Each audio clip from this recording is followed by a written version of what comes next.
Pa-pum, pa-pa-pa-pa-pum, pa-pum. I have some exciting news. Falcon Heavy recently went vertical on the launch pad, which is exciting. Falcon Heavy is the rocket, like the big version of, well, a big version of a rocket that SpaceX want to launch, and it's been in the works for years. That's 6 years or something silly like that, possibly even longer. But as long as they've had a Falcon 9, they've had a Falcon Heavy, which is basically 3 of those Falcon 9s strapped together to be sent off. And yeah, and it keeps getting pushed back and pushed back and pushed back. It's been about 6 months away from launch for as long as I can remember following SpaceX. So I'm quite excited that they've actually got one. They've actually built one now, finally, for the first time. Saw some pictures of it in the hangar, very exciting. And then people have grabbed some pictures when they had it, like they did like a full test fitting, and they raised it up vertical on the launch pad. And it's gone back down again now. They're going to do some more testing and all kinds of other stuff. But one step closer, one more thing checked off the list. And hopefully in January, they might actually launch it. So where should this stand in the hierarchy of SpaceX hype? How exciting is this? It's funny because it's sort of it's a big payoff because it's been anticipated for so long. It's sort of, there's a lot of pent up demand to see this thing go, and it's pretty exciting as well because there should be 3 boosters landing, well, 2 roughly simultaneously, and then 1 a little while later, which would be. If they do that, that'll be amazing. The best case scenario is you get this amazing camera shot of the 2 side boosters coming down and landing right next to each other, pretty much on these 2 landing zones, and then a little while later there'll be the center core which lands on a drone ship somewhere else. So there's lots of that's all quite cool, and it'll just be nice to see the thing finally go and actually work if it works. So I don't know. I think it's probably not as exciting as the first time they landed something, but it's, second or third most exciting thing. For me, anyway. I mean, like, really long-time fans might have other things that were more exciting for them, but this is quite high. You see, for me, I find it hard to get excited about someone just strapping 3 of the same thing together. Which is basically what they've done here. This doesn't feel like huge progress. This feels like they discovered duct tape. One of the things that's made it take so long is how much harder it is, you think, to actually strap these things together. So the 2 outer cores are very similar to the usual like single core variant, whereas the center one has had a lot of reinforcement needs to be done around the octaweb at the bottom where all the engines are mounted, and around the interstage where the tops of the other 2 stages will connect to it. So there needs to be a lot of reinforcement up there structurally for dealing with the extra loads, because if you think you've got 3 of these things together, and while everything will be going roughly up, I think there's a little bit sort of like pushing in as well, right at the top. I think you've got a little bit of force that will be pushing in, and these tanks are not originally designed for that. They're just, because they're under pressure normally, so they're not designed to be sort of compressed from the outside, which they'll get a little bit of that from the outer cores there. So there's all that complexity to deal with, and then there's a complexity of igniting and then safely unigniting, I guess. I don't know what the other word is. 27 engines approximately extinguishing, that's the word. Like igniting and then stopping 27 of these engines roughly simultaneously, and it's especially hard because you've got to ignite them simultaneously and then release the rocket, and then you've got to extinguish or stop the outermost, what would it be, 18 simultaneously, because otherwise you're going to end up like putting a bunch of spin on the rocket, which you don't want. So that's probably quite a challenge. Yeah, asymmetric thrust is always bad. Well, it's not always bad. I mean, the shuttle did it. But yeah, unexpected asymmetric thrust is bad. So that's probably the better way of putting it. So I think there's a lot more complexity. And obviously the other thing that keeps happening, that keeps pushing it back, is they keep redesigning the rocket. So when they first proposed this idea, it was with Falcon 9 version 1, which was significantly shorter and had the 9 engines in a grid rather than in the rings. So it was, way back then they did it, and then they've changed the geometry for all the engines, which would have changed the way they're all mounted and were connected together. And then they extended the length of the first stage, and they've done so many upgrades to the thrust and all that kind of stuff. It's sort of, chasing their own tail almost, trying to get these things in sync. Now they've had they've had the current version of the Falcon 9 stable, it seems, for long enough that they can build this one Falcon Heavy. It's exciting. The payload is also an interesting choice. This is very SpaceX. This is the most SpaceX thing. I might be right in thinking the demo payload for one of the Dragon launches was like a wheel of cheese or something, but maybe that was something else. But yeah, they've launched silly things in the past, I think, and yeah, so they're launching Elon Musk's red Tesla Roadster, like the original Roadster, not the new one they've announced recently. So they're launching one of those into, I think they've called it a Mars orbit, which is, I think, inaccurate. I think that's sort of like bending the truth a little bit far. I think it's just basically into a heliocentric orbit. So it's just going outside of the orbit of Earth and just into an orbit of the sun somewhere between Earth and Mars. I mean, this isn't really the right time to be launching things to Mars, and the upper stage doesn't have the capability to actually do the orbital maneuvers or the fuel to do it. So they can't actually put something into Mars they can't put that car into an actual orbit of Mars, but it is going into an orbit that's quite a lot further away than anything else they've launched. So it's basically showing they can sort of do it near enough, and that with refinement they could definitely do it. Yeah, I mean, the idea is to show that this architecture of rocket works, and it's sort of like, in principle it can work. I mean, I'm looking at a model of a Delta IV Heavy, which is a similar idea,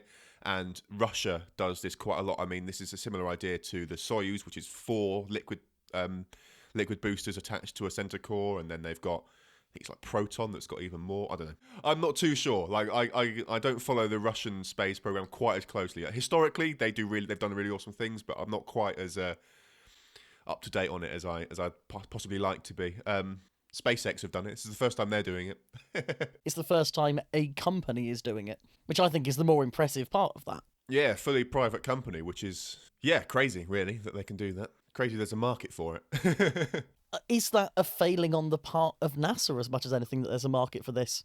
No, I think there should be a market for it. So the thing that NASA does differently to the European Space Agency, which we are for now a part of, so NASA wants to sort of do everything in-house. They want to build the experiments, they want to build the satellites and the rovers and all that kind of stuff, and they want to build the launch vehicles as well.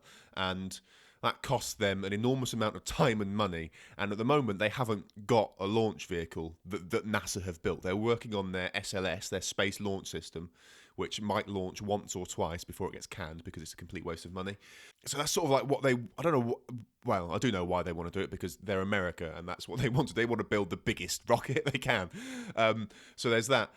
Whereas in the European Space Agency designs rockets and then just contracts all of the launches that they do out. And they tend to go with one contractor mostly. It's Arianespace, who build a couple of different rockets that the European Space Agency uses to launch things. But they've also, they buy Soyuz rockets off of Russia sometimes. And I'm not sure if they have done it, but I certainly think they would be open to launching with SpaceX or something like that. Whereas NASA wants to build all of its own stuff, I think. They don't, though. They have to sort of contract out for launches. So they do use SpaceX to launch things, and they use the United Launch Alliance to launch things as well. So they do it, but I don't think they like doing it. And there's a lot of contention this is American politics now, a lot of contention in Congress around like doing that kind of thing. They want to sort of build everything in their own, like each congressman wants to make sure all the rockets parts are built in their own state and all that kind of stuff. So yeah, it's crazy over there. So I suppose the one thing left with SpaceX, because they have proven that they can put stuff into space, and it looks like they're going to prove that they can put stuff further into space. Where in their planned timeline does putting people into space come? Soon. So they are working... Well, I say soon. Soon in SpaceX terms. Who knows when? But they've got their Dragon 2. Depends who's writing a headline, doesn't it, really? Yeah, well, I don't actually know the timeline that they have for their Dragon 2 stuff. So they've done pad abort tests for that. I think that's sort of like the last milestone they did. So they've sort of proven that the engines can be used to rip the capsule off the rocket in the event of an accident happening on the launch pad.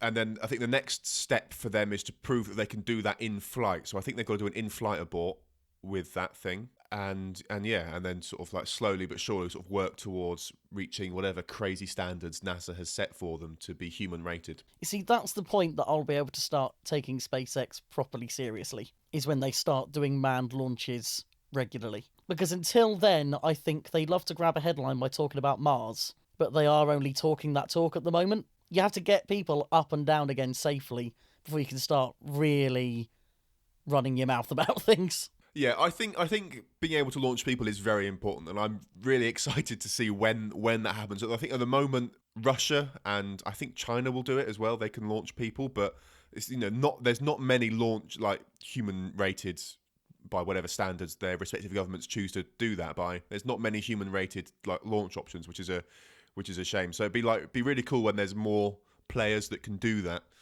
But I do think as well, like reliable cargo launching is also important. I think when low Earth orbit becomes boring, which it slowly but surely is, then that's sort of for me that seems like that's a promising start.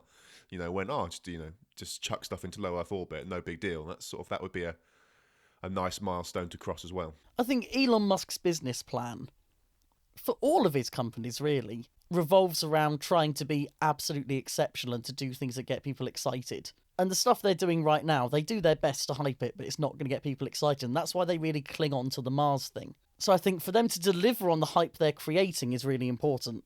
Because people are eventually going to get bored of hearing how easily they can get stuff into space. I think people are already bored of that. They know that. That's why they hype the other stuff. And this is something I've said to you off air, so I kind of don't want to redo the conversation, but I still see SpaceX as the Apple of space. They're about image, they're about fanboys, when actually their product might not necessarily be that much better than everyone else's. And I know you're going to disagree with that, and that's fine, but I'm still waiting for them to do something that actually matches their ambition. I think it's sort of kind of fair to say that it's maybe not. Well, I think it is as good as everything else, as every other launch option. I think this year SpaceX have shown that they can launch more often than any other launch provider. They did how many launches? Like 14 launches this year or something, which is mad. And they're and it may not sell 14 in a year, whatever. But like that's no one else has done that. That's less than a month between launches, which is an amazing cadence. And they're only going to get faster if they get their way. So they are already doing things that other people haven't done. The Merlin engines, are not the most advanced engines in the world, but they are designed from day one to be reusable, which they're very easy to refurbish. They have the highest thrust to weight ratio of any rocket ever, and they're really cheap to manufacture, unlike other rocket engines and stuff. So there's lots of advantages there, and then obviously they're also the only. Not the only. They can reuse their rockets as well, which is I think shuttle is the only one that sort of like reused any significant part of a rocket ever. And the shuttle was kind of terrible. And the shuttle was terrible for lots of other reasons. So like they are doing things that either no one else or very few other people have done, and to do that without government, to do that, a lot of that without government funding is impressive. I think they have gotten a lot of like contracts from NASA, which you might argue is government funding, but there's not been any of the here's a bunch of money, do whatever with it kind of thing. It's sort of like, we're going to contract you for these launches and stuff. So there is government money going into it, but it's not a government-led endeavour. It's not the same as the shuttle program or the Apollo program and stuff like that. So they are doing impressive things. I think what they have done is staggering to have done as a private company, and I don't know. For me, they do live up to the hype, but you've always got this problem of like when you talk about people are going to get bored. It's which people? There'll be the people that are much more casually interested in space that will probably get bored, and there's not. What can you do about that? And then there's the people that like properly hardcore into they follow every single launch, and I don't think they'll ever get bored of it. So I suppose there is the question of whether they would really care about that as well, as in SpaceX. But again, the fact they do chase headlines makes me think they do care quite a lot. They like their image, yeah. In fact, it isn't them doing that. It's Elon Musk does that. It's Elon Musk I have a problem with. You've just got to take every sort of like time frame he gives and times it by 2.5 or something. That is, unless it's going to cost him money, like the whole 100 days for the power grid thing. That's true. In which case, suddenly he's delivering on time. Suddenly you can do that, yeah. But no, the whole tunneling thing is just... It's really good that they have the technology and they want to use it. It's just a really weird plan. Hyperloop as well, I think is all hype. That's less Elon, though. Seems... Yeah, but it's something that he publicly backs, doesn't he? He's vocal about it. It was his idea, and yeah, they do stuff with it, but like they're not sinking... It's not like he's sinking an enormous amount of money into that. It's not about his money, it's about his time and energy and words. Okay. That he still backs something that I think is fundamentally terrible. But it gets people excited because they can throw out figures of, oh, you'll get from here to here in this time at this speed, and won't that be wonderful? And let's ignore all of the very clear faults with this. I mean, it sounds to me, Ryan, like you're against innovation. Sounds to me like you're saying that people should just do the safe thing they know is going to work. And, you shouldn't experiment with something and try something new and just see what happens. I think innovation should Checkmate. come with a level of intellectual honesty. Dave Laurie didn't set out to win Robot Wars. No, don't do it. You forced my hand, Sam. I had no other choice. I had to bring it up. I had to bring it into it. Oh dear. What do you mean unbelievable? Entirely predictable. Well, dragging us round to Robot Wars as that has, we have the specials coming up. I'm no less unexcited for them than I was. I don't know about you.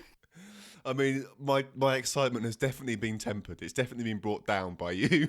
I mean, I'd like to think that I've put you in a position to be surprised in a good way. That's what I've done. Yeah. I think managed expectations are good expectations. Yes, minor upset now saves me from major upset later, so it's fine. And if they do turn out to be great, then fantastic, everyone wins. We shall see. So yeah, we're recording now on the 30th, so we've got a couple of days still to wait. We'll let them both go past. We'll do an episode on the two combined, because we've met half the robots already, more than half the robots already. So it isn't like we've got loads of new robots to talk about. And we're really bad at talking about fights, so we figure crush those two together and it's maybe a whole episode. The other thing that I anticipate is if they are what we expect them to be, then 2 episodes of complaining maybe maybe a little much. Of course, if the first one comes along and is brilliant, maybe we'll change our minds, but no one's holding their breath.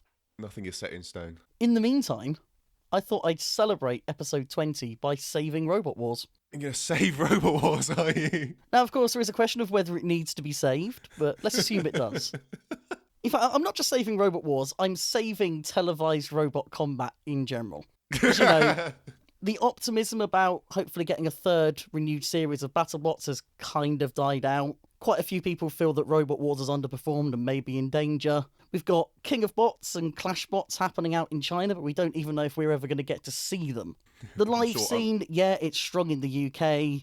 The big live events in the US are strong. We're moving towards hopefully having some near to full combat live events in the UK, but it's still kind of a hobby thing. It's not something that many people can get and see because it is still at quite a small scale. But the other thing about those is they're still hard to watch them if you're not there.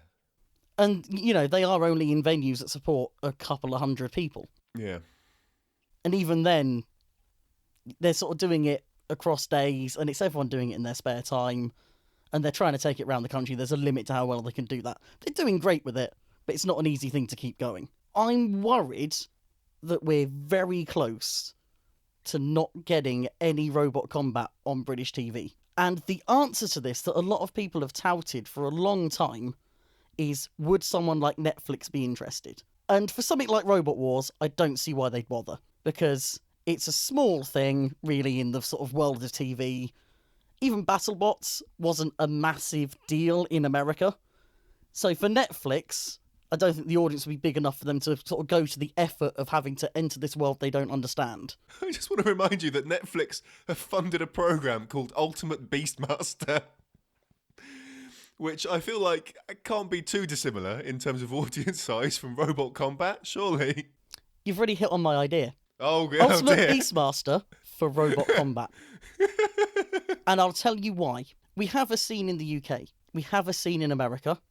We've now got a scene really building out in China. All of those, on their own, I don't think would be quite enough for Netflix to bother with. I don't think they'd pull in enough of an audience for the expense to make it worthwhile. But if they could make one show, run one tournament, and then localise it into multiple different versions, I think that would actually appeal to them. Because they're getting 3 or 4 shows for the price of one, like they do with Ultimate Beastmaster. It's not a very good show, but they can sell it to 6 or 7 different countries at once. When you were pitching me this, you were sort of like telling me about this secret topic you wanted to bring up and didn't tell me about. You told me that what I would say at the end of it was that was an excellent idea and that would be the end of it. And I thought you were kidding. But I genuinely think that's a brilliant idea. It just makes sense. That would be amazing. Because right now, King of Bots and Clash Bots have turned the heads of a lot of UK builders by actually paying them for their time, which is fantastic. I'm really glad they get to do that. But it does mean that when a new series of Robot Wars comes around, if it comes around, schedules are suddenly looking a bit full. And they're going off and building fantastic machines. You know, we looked through some of the entries for King of Bots. They're building great stuff that we're probably not going to get to see. Why not just get everyone putting all of their efforts into one big international tournament, televise that exceptionally well, ideally fund the teams, because that, you know, clearly King of Bots feel that's sustainable just for their market. So if this is for multiple markets, surely it's then sustainable. And give us the best show possible. Do that once a year, whatever, fine. The live scenes still go on as they were. It's perfect. And I can't see any of this costing more than one episode of The Crown costs to make.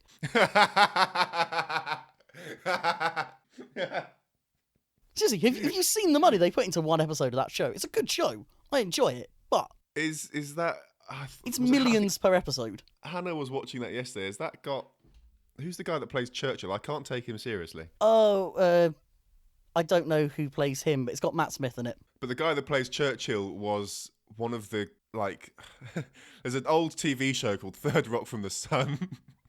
Oh dear. Which is another one of the just old programs that was just on quite a lot in the background when I was younger, and I enjoyed it. And I recently rewatched a bunch of it just because it was on Netflix, and for nostalgia reasons. And he is like the dad guy, the dad character in that.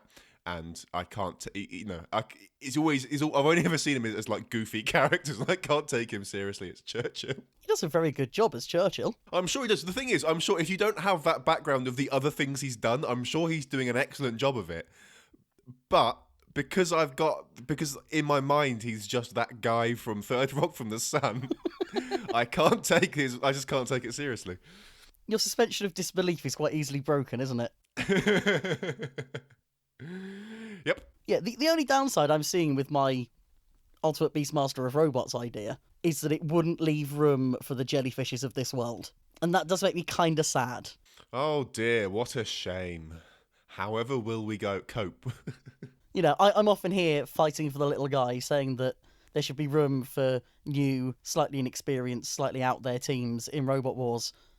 And I'm suggesting this thing where a big multinational company would be selecting the best of the best to put in one place. And it does kind of go against that philosophy. It wouldn't have to be the best of the best. You could, It would end up being the best of the best. I think we all know it's how... I mean, look at BattleBots for starters. How many ostensibly crap robots are there in BattleBots? I don't think there are any intentionally rubbish ones in there. You know, they've all been put together with the help of sponsors. They've all got money behind them. They're all... I'm pulling a number up my backside here, but I doubt that any of the robots in BattleBots cost less than, say, $5,000. Yeah, that seems reasonable. So to throw something like Overdoser in there would look a bit weird. Not that it didn't look weird in Robot Wars, but damn, it was entertaining. It'd be like putting me on Ultimate Beastmaster. That's what it would be. That would be funny. I'd pay to see that. You mean you're wouldn't sort mind of selling it either, that to be honest, but you're putting that forward as a bad thing. Unsurprisingly, I'm sure I don't see that as a bad thing. I think having a big field of all very good robots would be good, far more entertaining. I just wonder if there's room for both. I'd like to think there's room for both. In separate places, maybe. Somewhere in between Robot Wars and Hebicon. There's quite a wide range. I mean, to be honest, that does exist. It's the live events. Yeah. Well. So yeah, I've saved Robot Combat. That's what I've done. I think you have. I think you've saved Robot Combat. I think you've saved basically any under-televised small sport ever. I was going to say, what are we going to save in episode 30 now? We got to make this a thing every time we hit a round number. Oh no. Every multiple attempt, we save something. Yeah, episode 30, we're going to save Spinnerproof by killing that feature.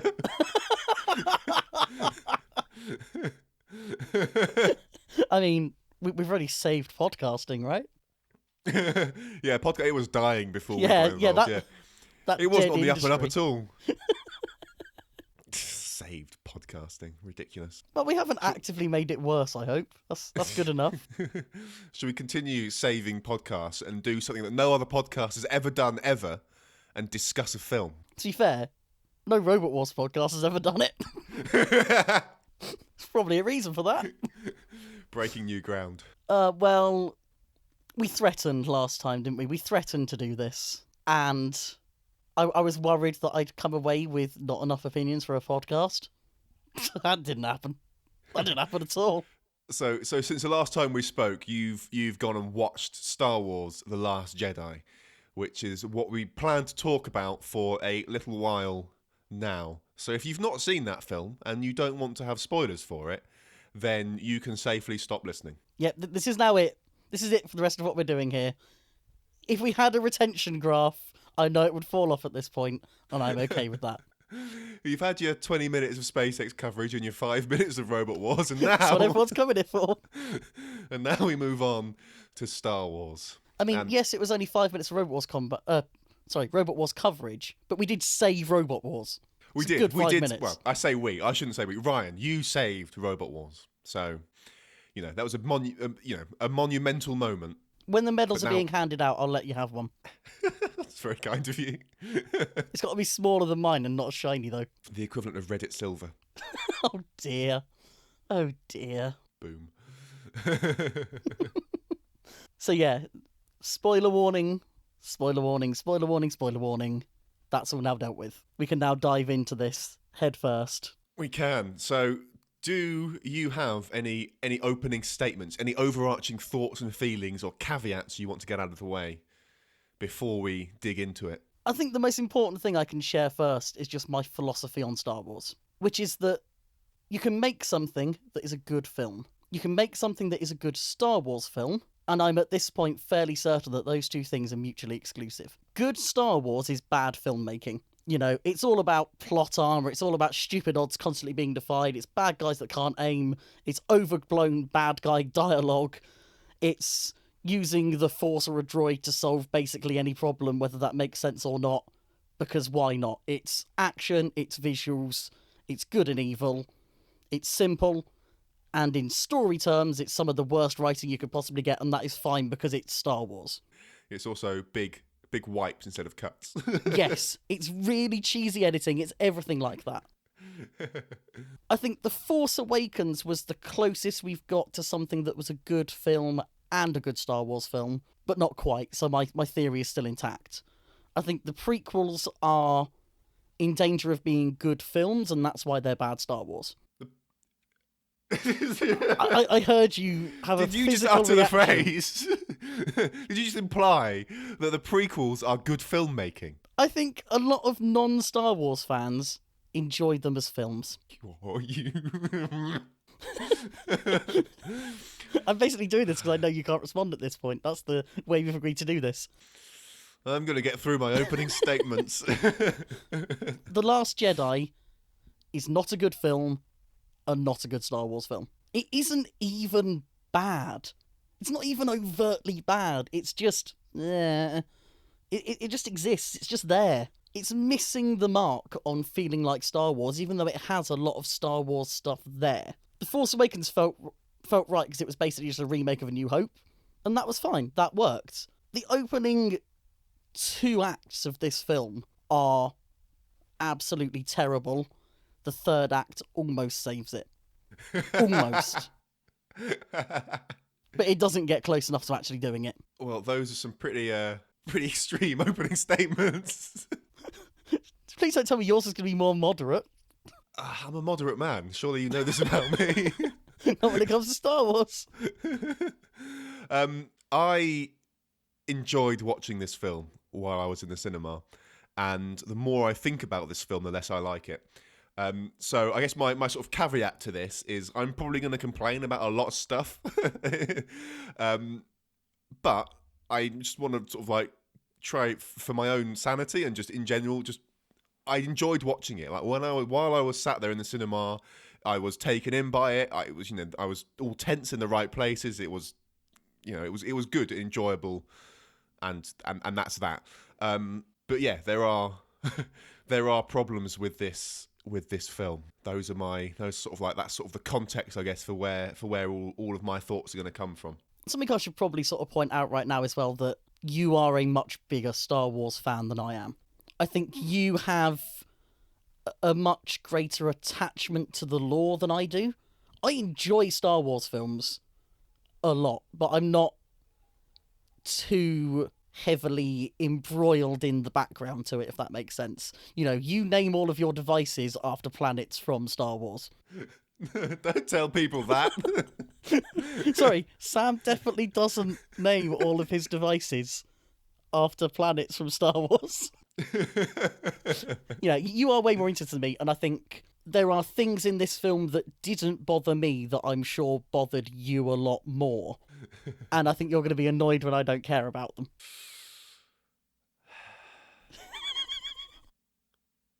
I can't believe that you think the prequels are good filmmaking. What is wrong with you? I said they're arguably good filmmaking. No, I don't they're enjoy them not. on any level. They're terrible. Everything about those films is awful. Well, not everything. The music is good. Everything else is awful. But people come away enjoying them.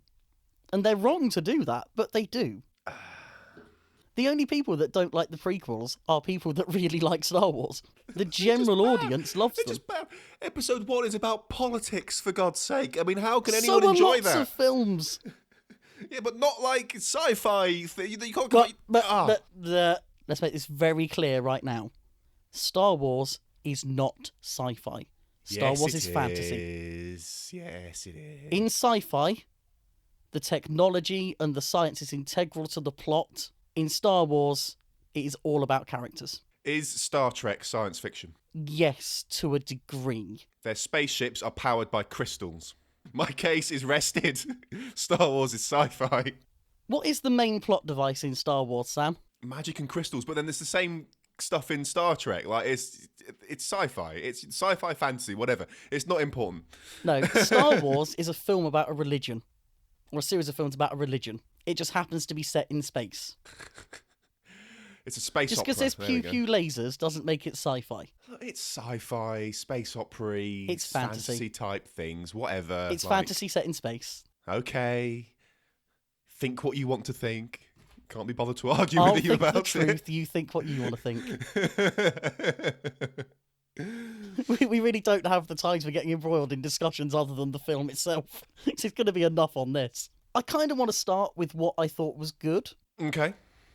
because I think if we get into the stuff we thought was bad, or I thought was bad, for sure, we're just going to stay there. Best scene of the film? Lightspeed ramming, obviously. No, best scene of the film was Kylo and Rey fighting together. Also pretty good. Again, one of No, the it's only really Star Pretty good. Warsy moments. Unequivocally the best moment in the film. I've just realised that I like the Lightspeed ramming because it's good sci-fi. Haha! It is a sci-fi moment. It is very Randall Munro. It is very what happens if something going incredibly fast hits stuff. And I enjoyed that. I think the scene you're talking about, we get some great deaths. We've seen 2 deaths that I've always wanted to see, which is 1, using a lightsaber basically as a pneumatic spike, and 2, manipulating a lightsaber using nothing but the Force. Both beautiful moments. That was the point in the film where I started thinking this might get turned around and become good Star Wars. Yeah, it was. It's just a great scene. I was like really. It was good. I genuinely thought at the end of it as well. So this whole sort of thing is Kylo and Rey have been communicating across a galaxy, and they've sort of like they each think that the other will turn to their side, and then Rey goes to Kylo to try and bring him back to the light side, bring him back to the good guys. And they go there. It turns out that Snoke has orchestrated the whole thing, manipulated them both, yada yada yada. And then Kylo kills Snoke, and then Rey and Kylo fight their way out of that situation. And at the end of that, genuinely thought that was that's his redemption, and that would be like a really interesting thing. Of sort of like, that will be sort of the thing in this film, is that he actually has his redemption a bit earlier in the trilogy, and then you get like a film and a half, or half of a film of him sort of struggling with that, and then a film of him being good and trying to convince people that actually he's all right or whatever, which I thought would be an interesting way to go. And then they both want to play with the toy, and they break the lightsaber in 2, And it's sort of like, well, there we go. Like Kylo very quickly shows that he does a whole like join me, we can rule together type stuff. And it's like, you haven't learned anything, have you? Which I think is also good. Like Kylo is he's a much more sort of like believably bad guy than Anakin was. So like, so Vader, great bad guy. Anakin, just angsty teen, and you don't believe for a second that he actually turned to the dark side. Probably, what we see in the prequels is that he's basically tricked, and then somehow that sticks, which I think is bogus and terrible writing. Whereas Kylo is also just like this angsty, whiny teenager, basically.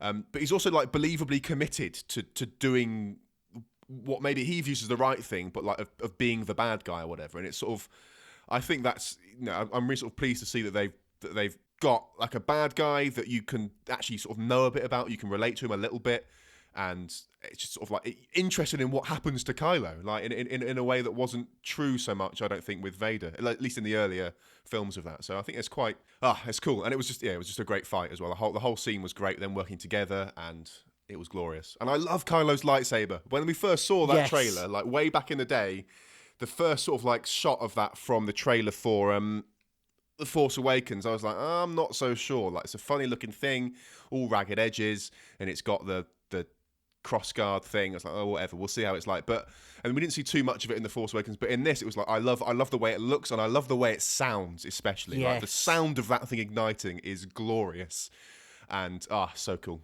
So cool. Is it me, or did Luke's lightsaber sound a bit wrong? I didn't notice anything, but I wasn't particularly listening for it. I'm wondering if it's because I've got used to the sound of Kylo's one, but early in the film, it just didn't quite sound right to me, and I can't place why. It wasn't quite visceral enough. It was quite sort of muted and weird. Maybe it's just me, but that just struck me as a slightly weird thing. Maybe it's just muted and weird in comparison to other ones. I mean, for the most part, they've sort of been quite smooth in the way that they ignite and sound and stuff, whereas, Kylo's has always been quite aggressive. And there are a couple of times where the lightsaber igniting does sound a bit weird, but like in all the films, generally speaking, it sounds roughly the same to me.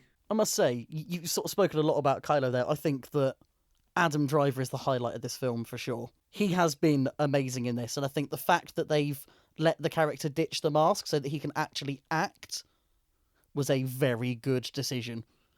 Because there are some up and down performances in new Star Wars, and he is a much needed up. Yeah, he is very good, actually, I have to say. And I think the whole character is probably the hardest one to play.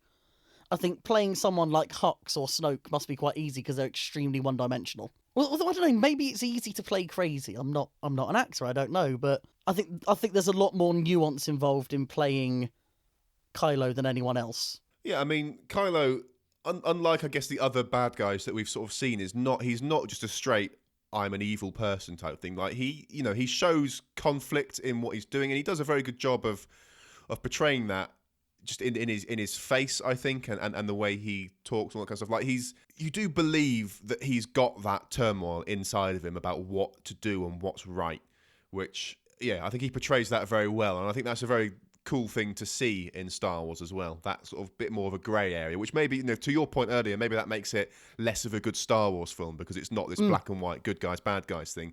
When you've got Kylo in the middle a little bit, then maybe that detracts from the Star Warsiness of it. I don't know, but although I don't know.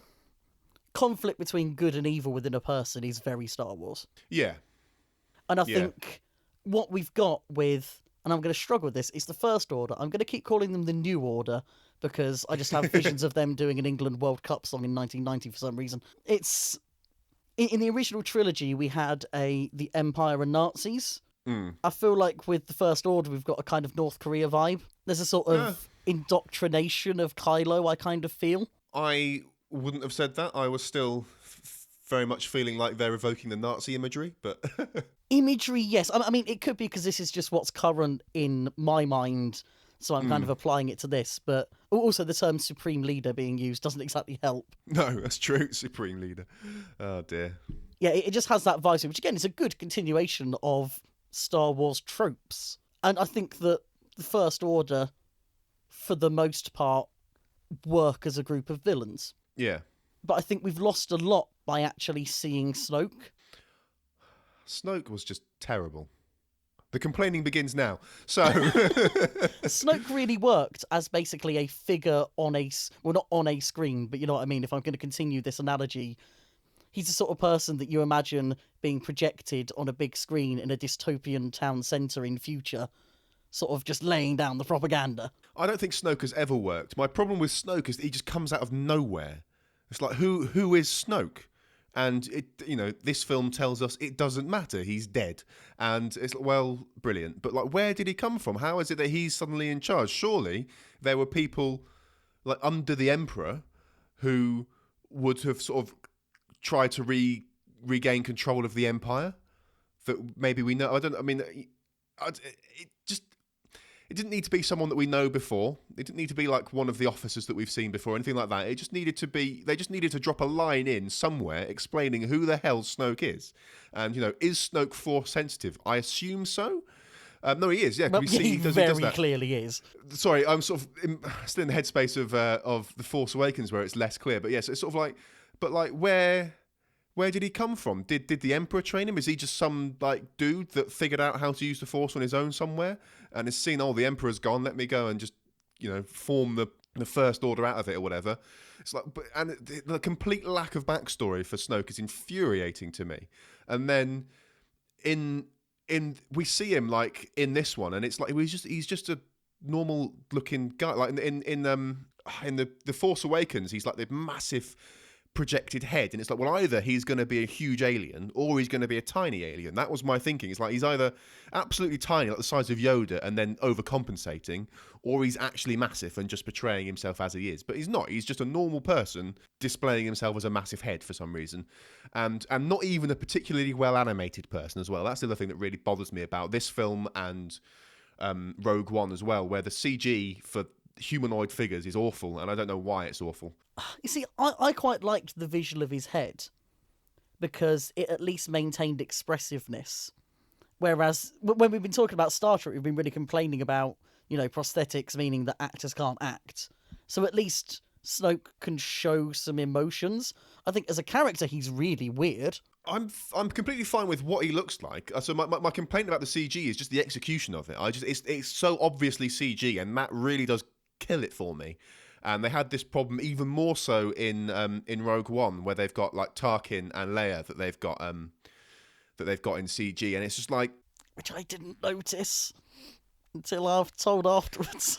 Yeah, well, I mean that's the thing. I mean, some people apparently I don't think my sister noticed either, and it's just I don't know what it is, but it's so blindingly obvious to me that they were CG and bad CG to my eye. I think that's about suspension of disbelief as much as anything, which usually I'm quite good with, but in this film I really wasn't. The thing about it is there are films with photorealistic CG humans that exist, and there are films with like very, very high quality CG characters as well. So like Gollum in Lord of the Rings, I think is exceptionally well done, like far better than in these films. And then the other sort of like the photorealistic one, this is gonna make people laugh, I think, is in Fast and Furious, because you had the actor Paul Walker who died, and then they finished Fast and Furious 7 without him, with his brother sort of like as a stand-in, and then they CG'd Paul's face onto it. Now I can't tell you without looking it up which scenes are real Paul and which ones are CG Paul, which you think, so it can be done. There are ways of doing a CG human where even fairly discerning people like me can't tell. I'm sure there are some people that can tell. I'm sure there are tells, but for the most part, for me, it was like I couldn't tell you. It never broke my immersion. Whereas in this film, when I was expecting Snoke to be CG, broke it for me. And then in the other films where I wasn't expecting CG characters, like in Rogue One, then it's sort of like, and it just immediately broke it. And I think part of Tarkin is because I know the actor died, but it's just bad. It's just bad CG, and it annoys me. This kind of goes back to my good Star Wars, bad film thing, where if they'd done this with practical effects and it had looked a bit crap, I'd have gone, oh, you don't just get a pass, you get plus points for doing that because you're Star Wars and you should have practical effects. Whereas doing the CG also not... I mean, even if they do CG well, I'm kind of towards that. That's just what films do now. Star Wars should either be exceptional with its visuals or kind of cheesy. And this isn't either. I think they could do practical effects and do them well. I think Star Wars, like the good Star Wars, is exceptional in its visuals for the time. Like you look at the original trilogy now, and you go, oh, I can see that those are models and whatever. And that's because you're watching them in HD on a Blu-ray or whatever, and we've moved on, and that's fine. But at the time they were made, that was amazing. That was the groundbreaking visual effects, both practical effects and computer generated effects, absolutely groundbreaking. And I think they can do that now. They should be able to do best in class, world leading CG and practical effects in these films. And they could have done Snoke practically, and maybe that would have been a different look. But however they choose to do it, I think they can do it better than this. I think Disney's involvement and this insistence on every other year, I think, is really detracting from the quality of the work those artists can do. And there are other points in the film where the visuals are absolutely incredible. I think all of the new ship designs we've seen, I say all of, there's not that many, but the new ship designs we've seen, I really love. Oh, there was one that looked a bit weird. Was it like in the beginning, like not the destroyer, but there was like a big dreadnought. That didn't look right to me. Not like it. I mean, CG amazing, but whatever. But like, I mean, just in terms, one of those things. The shape of the ship didn't look right to me. It's a similar kind of problem I have with the original Enterprise and stuff. Whatever it is, the shape of that ship doesn't do it for me. I really liked it, but I think that's just because it was bigger. And I think I do have a thing for when they have a big thing and go bigger. Snoke's ship was good, like the massive Delta Wing. I quite enjoyed that. Shot of the film for me, right at the beginning, seeing those cruisers drop out of light speed from the surface. That was beautiful. Oh, I loved that. I loved that far more than I should have. And I can tell that didn't really stick with you, but I loved that. How big are those ships that you can see them from the surface of the planet? That's the thing. We're actually getting a sense of scale out of this. I mean, we kind of have a sense of scale because we've seen the Falcon sort of right next to a destroyer. So we kind of have that idea from that. But I think this gives you even more of a sense of utter terror at what those things are. Where are they getting the materials to build these things? That's the kind of thing, again, good Star Wars, bad film. I don't question this in Star Wars. Star Wars gets a pass on that kind of thing. I'm not saying you should question it. It just makes me laugh that, every time, the Empire or the First Order, whatever, they build something massive, it gets destroyed, and then somehow, in a matter of years later, they've got the resources to build an even bigger version of it. It's always bigger and bigger and bigger. It's like, where's all this coming from? Are you just... I guess what they're doing is just destroying planets and using all the materials from a planet. Being like, I'll just envelop that entire planet. Well, if we want to talk about where they're getting their stuff from, we can really continue the complaining. Arms dealers! Arms dealers? What's your problem with the arms dealers? Woo! Prequel leak! That is the most politicsy and preachy part of this film by a very long way. The whole casino thing could have been dropped to get this within a reasonable runtime, and no one would have missed it. I think they could have cut it down. So the casino thing made me laugh. So the beginning of this, like they're going there, and Rose talks about it being like the worst place. She doesn't quite utter the phrase "hive of scum and villainy," but we're all thinking it. But she's saying things that evoke that imagery, and you're expecting yet another Cantina band, but or yet another like Cantina on wherever they are, Tatooine or whatever. So you're expecting that kind of thing, Mos Eisley, and you don't get that. You get like this is. I think this is another one of those sort of like pulling the rug out from under you type things that I think actually work. Because again, I genuinely wasn't expecting it to be here's all the upper class of the Star Wars universe. So that made me laugh. That reveal is fine. It's what they did with it afterwards. Yeah, they could have cut that. They could have cut a lot of that down. I think that whole story arc with Rose and Finn, I think that's worth keeping for a bunch of reasons. But I think it could have been shorter, and I think it's worth keeping because it allows for character development in Poe, and also sort of like a resetting of expectations for the audience. Because in every other, I mean, again, this maybe for you makes it less of a Star Wars film, and I'm not saying whether this is good or bad. I'm just saying this is the way I see that scene, or that sort of like plot arc.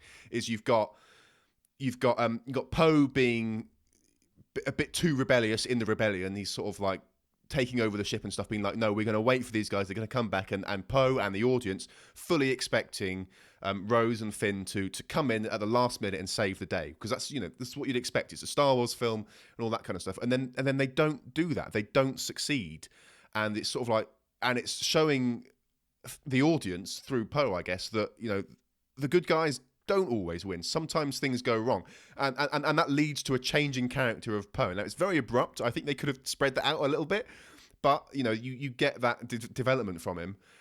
To being like, actually, no, we can't just go running and gunning. It doesn't always work. We should, think about other ways of getting out of these situations. So I think I do think it's worth keeping that. I think it makes it a better film. And again, I don't know that it's good or bad in terms of Star Wars, but I think it's there, and that's why I think it's worth keeping. That's hit on a lot of things at once, which is good and unfortunate at the same time. First of all, Poe's character development is one of the most Star Wars things in this film, and I think it's fantastic. He was a fringe character in The Force Awakens, and I think in this film, I can't really say anything better than what you said, but the journey he goes on is perfect, and I love it. Cool. Something I should have added to my opening statement is that Rose is the worst and I hate her, but I'm sure we'll get to that. I think this theme of failure throughout the film is one of the things that stopped it feeling like a Star Wars film to me. And it's fine as a film thing, but as I said before, Star Wars is about defying stupid odds because that's what the plot wants. And I think once characters start to become human and fallible, it kind of becomes less Star Wars. So I'm not a big fan of that. Going back to the casino thing in general. No, so just touch on something quickly. So the end of Empire is not like a big victory for the rebellion, and this film is very much the middle film in a trilogy. So I wouldn't expect the rebellion to have a big victory at the end of this film, because the big victory is coming at the end of the next film. And yes. it's the same pattern in Empire to the Return of the Jedi. It's sort of like they end it and it's sort of fine, but they haven't won anything, and then they get their payoff in the next film. That I completely agree with. That was going to be a sort of another point, but it's the way it happens. The fact there is so much stuff just going wrong and wrong and wrong and wrong. That feels like, what's an analogy for this? It almost feels like a bad sitcom in that respect, of the characters just can't get anything right. Yeah. And of course, bad sitcom is another thing that's going to come up in this whole conversation. The casino thing, though, I really want to go back to, because that annoyed me in two very specific ways. One is just the politics of, the rich are bad, but we also benefit from the rich a little bit. So preachy, so boring, so unsubtle, so badly done. That's partly a bad Star Wars thing, and it's a bad film thing. The other thing is the whole giant goat horses. Mm-hmm. I mean, it's a cool chase scene, but it's also 10 minutes of my life I'm never getting back in a film that was already 2.5 hours long. Yeah, they could have cut lots of bits of this whole sort of like arc out, really, and still retained the bits that have value. As you said, it has its place in the plot in terms of Poe needs to be waiting for something, but he can be waiting for something better than this. Well, he's waiting for the two people he fully believes are going to save him at the last minute to come back. Like, that's what he's waiting for. Like, what better thing is there than riding through the town on stolen goat horses? It's just so bad. I can't even be honest. It's just so bad. It almost makes me want to see just in the background somewhere of another film. Like, they go to another planet and they see another form of entertainment, and just in the background, instead of having them racing those things, there's just a pod race going on. That'd be really funny. That would really crack me up. It's hard to know where to go next. All this. That's the problem. There's so much to say. I don't know if you want to quickly touch on Leia Poppins quickly. Oh, do I? Do I ever? The Mark Watneying of this film. I mean, anything going on with Leia in this film was going to be tricky. And I think they've obviously had decisions to make in the edit. And I hope that all of this stuff was just how it was originally written and they just kept it all. Yeah, I think it probably was. But I do think that, how can I put this? There are certain difficulties they were always going to have in terms of sensitivity. And I think this is potentially problematic with the way that it plays with audience expectations. I like the whole thing of Leia using the Force. Yes, glad we got to see that. Important for her character as a whole. Kind of a bit of payoff in a way. We have such differing opinions on this. We were always going to. It's... Again, I'm not that wrapped up in lore, so I feel like you're going to be annoyed by this more than I am. I thought it was fine. I'm glad they didn't take it as a way of getting Leia out of the way to make life easier in the next film. Now they know they haven't got Carrie Fisher. But at the same time, seeing her when she's back on the ship, limp, being hauled away on a gurney, little bit morbid, little bit weird. I think there would have been big discussions about dropping a lot of that. And I think if they had, it wouldn't have been a problem. That's hard to know what to do with. I mean, my problems with this scene are less about the real world ramifications of things that have happened since making it.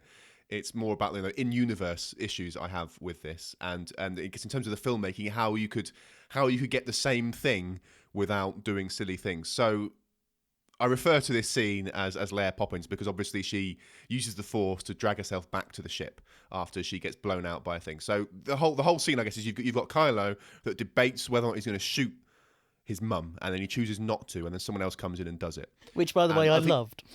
Which is a really good scene. That's good. And then you've got Leia in space, and it's like, is Leia going to die now? And it's like, well, maybe. I mean, and that would be interesting. That would be an interesting thing for Kylo, because it's sort of like I guess he didn't quite kill both his parents, but it's sort of, that's an interesting thing that could be explored. And it's like, well, okay, but if they're going to save her, I think there are other ways to do it. And the fact that she used the Force in that way to bring herself back it bothers me, because she's a Skywalker, and she is, like, in universe shown to be Force sensitive, but she's never done anything like that before. She's got like a sense of what's going on with Luke and that kind of thing, but she's not a Force user. She just sort of isn't, in my opinion, anyway. And it's sort of like your opinion is a bit obsolete at this point. I know, but until this moment, she's never been shown to be a Force user, and that's, I'm sure someone's going to sort of like spout about like the extended universe or the old extended universe and all that kind of stuff. But like in terms of like the canon films and stuff, not used for the Force, and it's just sort of a bit much. It's just sort of like it's a bit much. So I think you could get the same thing of like, oh my goodness, Leia might die. And then she doesn't. And I think you can get that in other ways. You could have had Kylo debate whether he's going to shoot the cockpit and then sort of bottle out at the last minute and just shoot the engine out or something. And then Kylo's sort of responsible still for disabling that ship. And then it's like, his mum might die and all that kind of stuff. And then you've got a scene of Leia being taken into an escape ship and they all get away last minute. Yada yada yada. I think that would have portrayed the same sort of thing from like Kylo's point of view, and I think it would have had a similar effect, but it just wouldn't have been quite so unbelievable. That's not one of those moments where it was like you're watching this, you go, oh come on, like that's ridiculous what just happened there. You've gone too far having Leia do that, which is, I mean, it happened. It is what it is, and it will stand out to me as one of those scenes that just a little. It's kind of a little thing in the grand scheme of things in the whole sort of scope of this film. It's a really tiny thing, but like Darth Vader in Rogue One saying like don't choke on your respirations, it's like it's a little thing that will stand out like a thorn in my mind and just bug me forever. I think this is a big thing in the film, in a sense. Well, it's a big thing in the franchise, maybe more than it is in the film. But I think it's another example of good Star Wars is bad filmmaking. In terms of, oh, we've got this character in this dire situation. Oh, fortunately we have this tool we can roll out at any point to save them. It's too. I mean, the other thing you could have done, if you wanted to use the Force to save her, freaking Kylo could have pushed her back into the thing. It's like, why did she need to do it? Because they want to show her using the Force. But why have they suddenly changed this character? Is it a change of the character?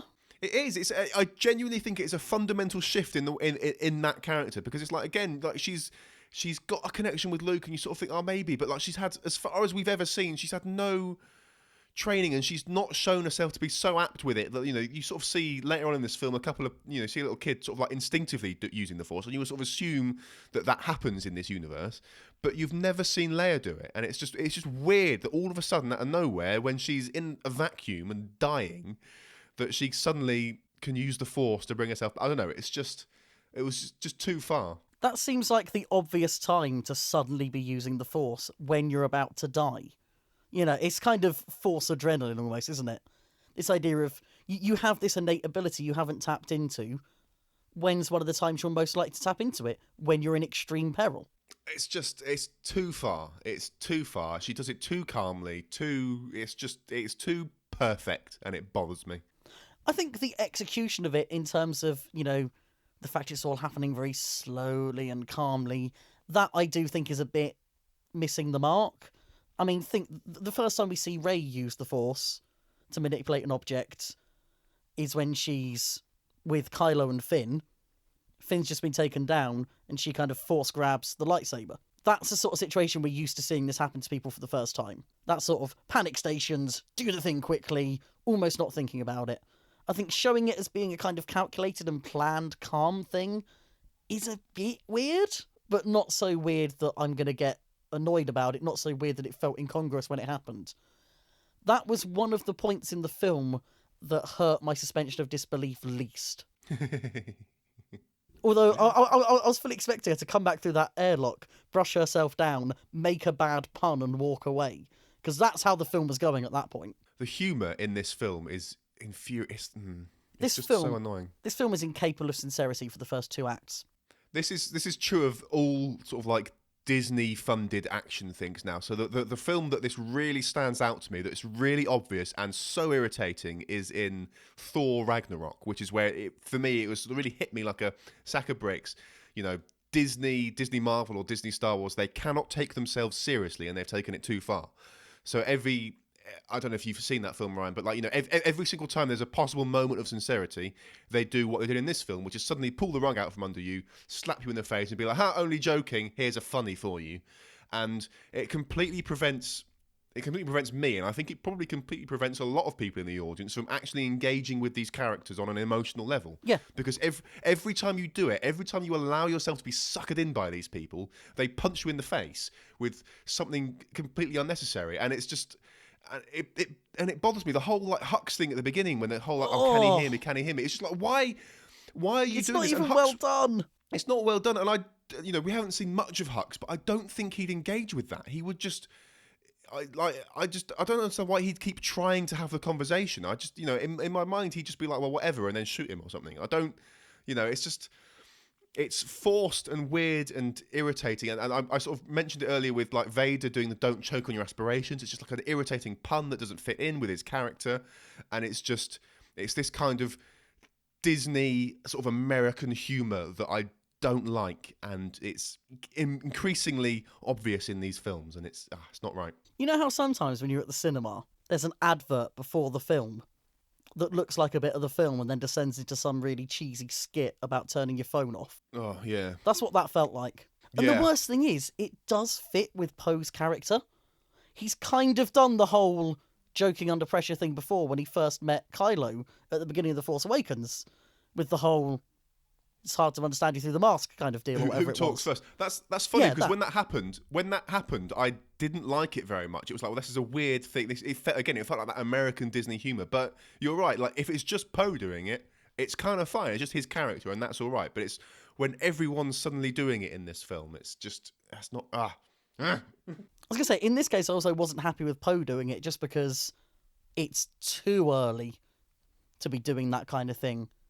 You've got a serious situation happening. Just let it be serious. Mm. The first sincere scene in the film is, as you put it, Leia Poppins. The second is Snoke dying, basically.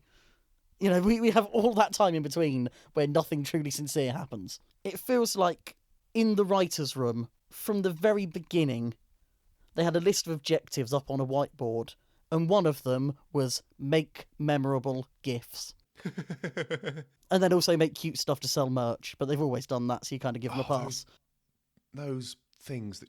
Vegan Chewy, calling it for the next film. Something that Hannah mentioned that I didn't know was that because the island they were filming it on is full of puffins, so they had to do something about the puffins. They can't get rid of them. So they've got to deal with them somehow. So like in the background, the idea was we're just going to CG them into something else, because it's easier. It's just easier to do that than try to paint them out. And that's fine. Like that would be, if they were just in the background, that'd be all right. But they're so damn like in your face with these big eyes, cutesy little things.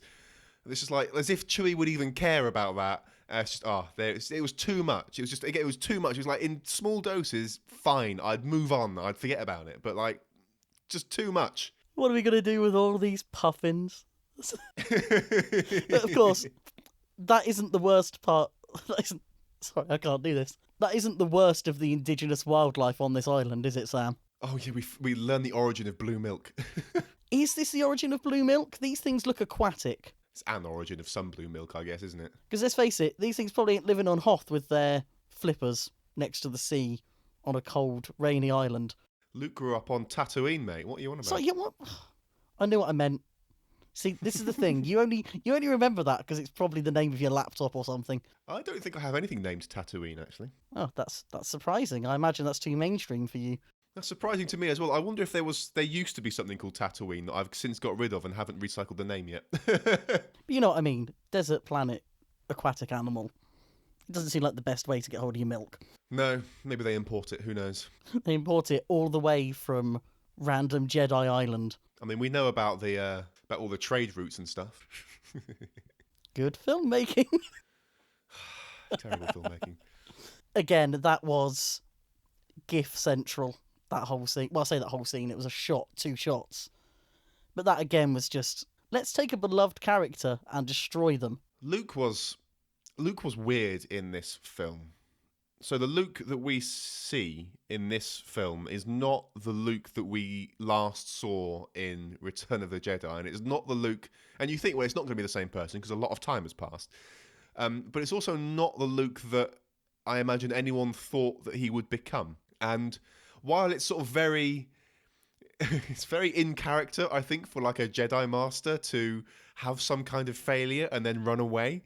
The way that Luke does it is a bit different, and I think a bit more shallow. And his failure is very out of character. So like Yoda faces the Emperor, fails miserably, runs away to Dagobah, but he goes away and he studies and he becomes one with the Force, yada yada yada, and he's trying to preserve the knowledge and all that kind of stuff. And then Obi-Wan, fights Anakin, doesn't fail, but like doesn't do the job properly, and then goes into hiding for safety reasons. So he sort of like runs away and hides on Tatooine, and again he's sort of there, kind of looking over Luke and stuff. Whereas Luke has this failure of himself, I guess, where he's teaching these students about the ways of the Force, and he sees that one of them, Kylo, is struggling with the dark side. He's maybe going down that way, and his approach to solving this problem apparently is to kill Kylo in his sleep, which just doesn't fit in with who I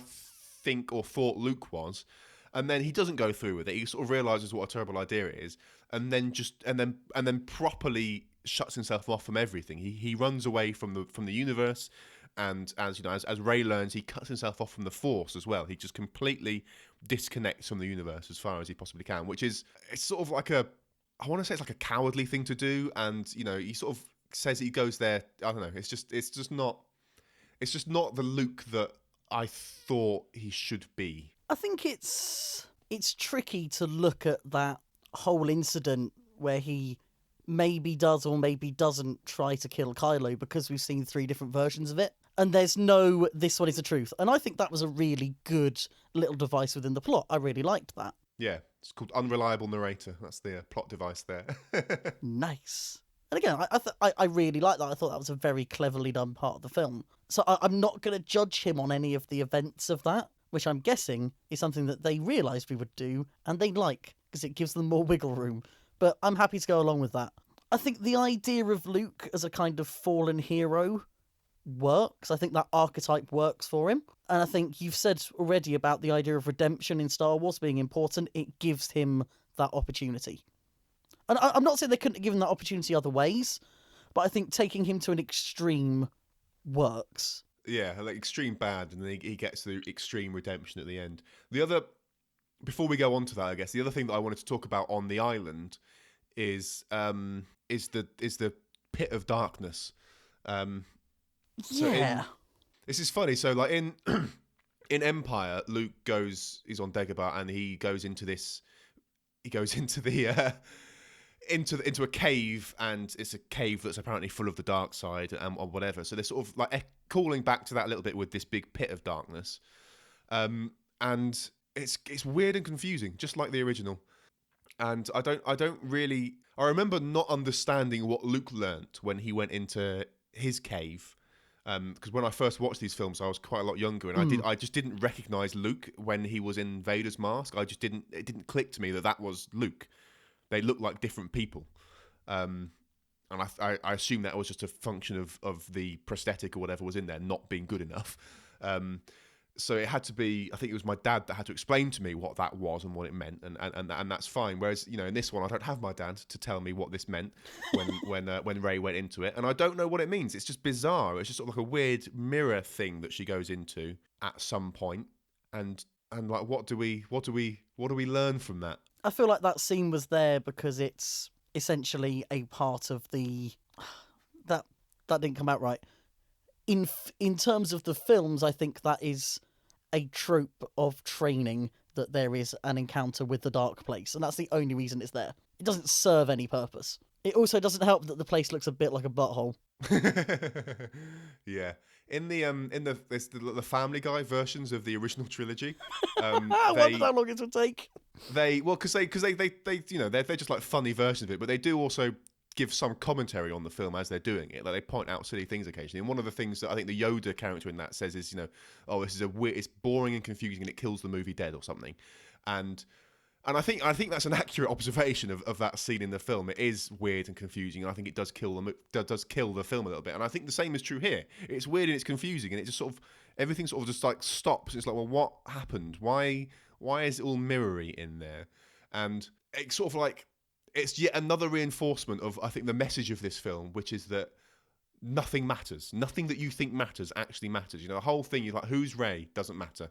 And so, you get that twice. You get, when she was in that mirror thing, I was fully expecting to see her parents, or one of them at least, on the other side of that mirror, not herself. And I was sort of thinking, oh man, it's going to be like a shot of Qui-Gon Jinn or something. That'd be really funny. And then it was just her. And then it was either later or at the same time or whatever.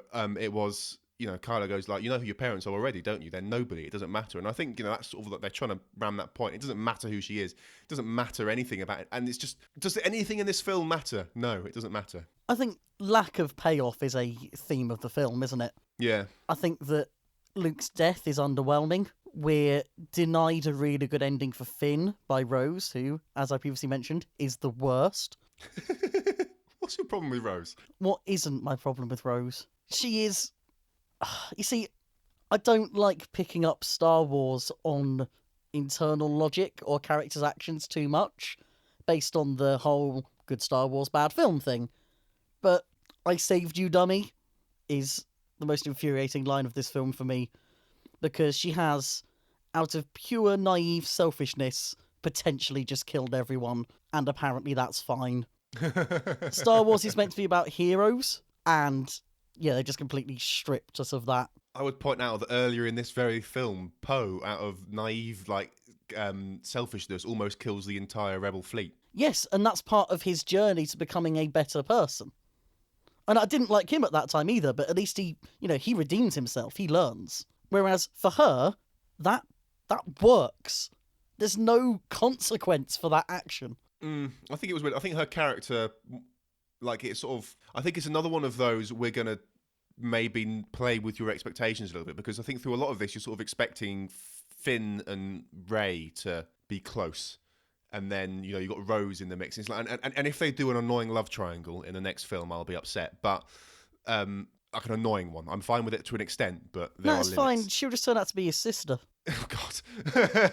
And so, I don't know. I think it's sort of like she provides some sort of variation there. And Finn just needed, Finn needed someone else to go, cavorting across the universe with. You see, she kind of feels like a placeholder character when she could have been more. It's like, oh, she isn't very important within the rebellion, but everyone's important. Sorry, the resistance, because we can't use the word rebel anymore. We've got to use resistor, which just sounds stupid. She isn't very important, but everyone can become important through their actions. Yeah, great, love that. Her sister just died and she's bummed about it. Yeah, that's fine too. Oh, she really likes animals and fairness. What else is there to her? I think her character is fine.